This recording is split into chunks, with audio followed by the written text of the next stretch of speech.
Hello, my name is Evelyn Cortez. Welcome to my YouTube channel. And I created this channel because I want to help other women develop spiritual virtues, their inner core, their inner character.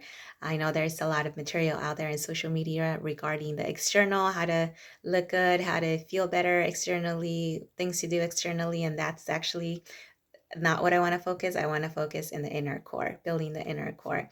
So today I'm going to be talking about the virtue of magnanimity. And let's take a step back. So virtue, what is a virtue? Virtue is a habitual and firm disposition to do the good. So doing the good over and over again. So that is a virtue. And we usually work on becoming virtuous in something that we're struggling with. Today I'm going to talk about magnanimity. What is magnanimity? In the Latin word, it's magnanimitas, and you combine magnus, which is great, and animus, which means soul. So it combined its greatness of soul.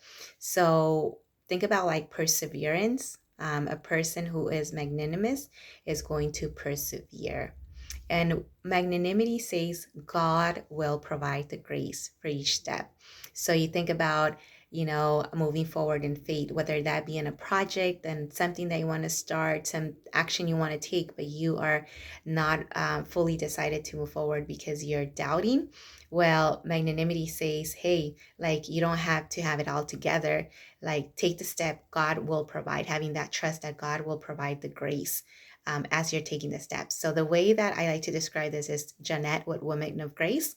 She describes it as when you're taking the step, take the step, and God will provide the grace, like fireworks falling as you're taking the step. So that is what great is. And it takes humility to know our limitations. What are my limitations?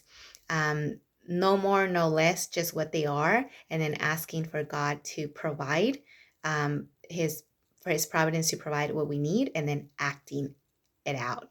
The opposite of that is small-mindedness. A person is small-minded will lack the courage, determination, will have timidity, will have laziness, resignation, say, why do it? Why bother? Things are not going to change. Why does that matter? Why try?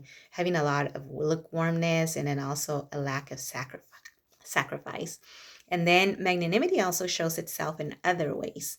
So having a willingness to forgive, also charity, giving yourself without reserve, giving your time and your talent, and then also obedience, responding or taking action when God asks you to, or following those prompts, those voices that are asking, the voice that is asking you to do something, or talk to that brother that you haven't talked to in 10 years, or things. Just that's just an example. So that's obedience, and then responding to that voice. And then also faith for great endeavors.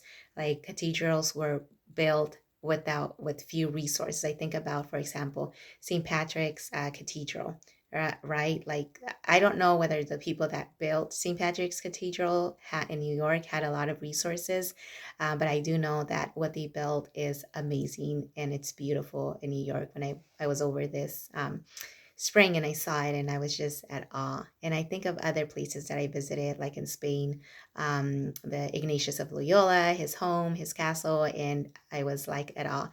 But not only that, but also I think about saints who, step forward with a magnanimous heart.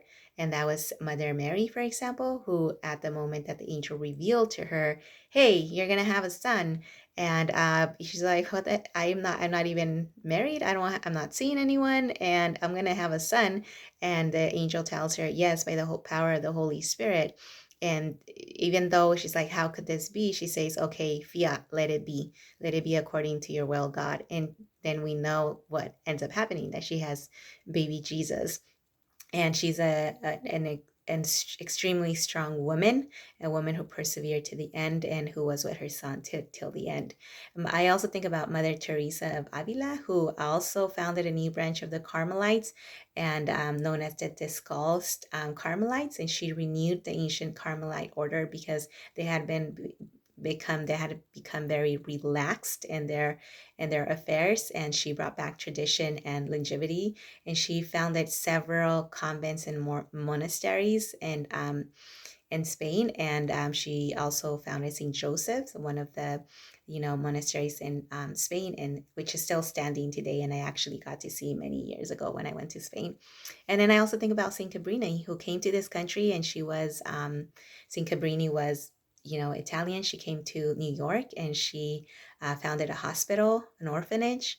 How the heck did she do that? She didn't have resources, but she went forward as a magnanimous, with a magnanimous heart, trusting, doing her prayers.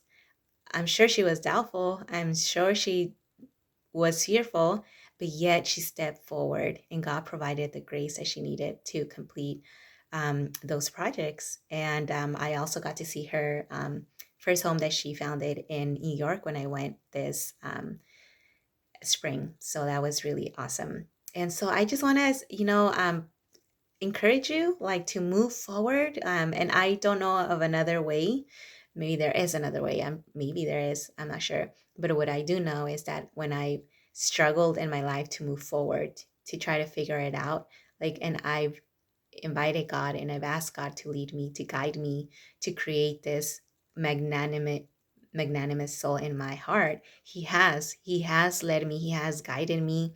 And at times when I haven't felt magnanimous, he has told me, I need you to stretch yourself to become magnanimous. Have faith, Evelyn. So I encourage you today, like, if you're feeling like you're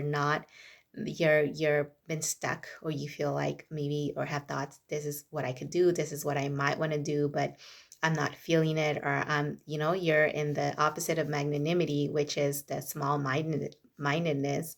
You're in that stage, to pray for the virtue of magnanimity, and for you to cooperate with God's grace to move forward.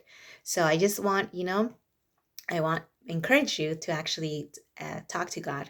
Have a simple conversation with God. If you don't have a relationship with Him, then ask Him, ask to start a relationship with Him. And it's just as simple as, God, I want to start a relationship with you. I don't know. Lead me, guide me. And then start talking to Him about everything. Saint Teresa of Avila says that He wants to talk to us. He wants to have that communication about all sorts of things with us. That is what prayer is. When you talk to a friend, how do you develop the relationship with your best friend? Is because you got to know each other throughout time, and you had a back forth conversation. That's the same way it is with God. We can't hear Him in the sense as Him responding verbally to me, to what I'm saying, but I have heard Him respond in ways of my life, in circumstances, in passages in the Bible. It needs sometimes small whispers. Like, so it is. I encourage you, if you're not walking with God, to walk with God, to ask for for Him to lead you, and He will. He will. So please share any comments of what the next step might look for you. And then I also encourage you that if you like this content, to please subscribe to my YouTube video. So until next time, have a good one, and God bless you.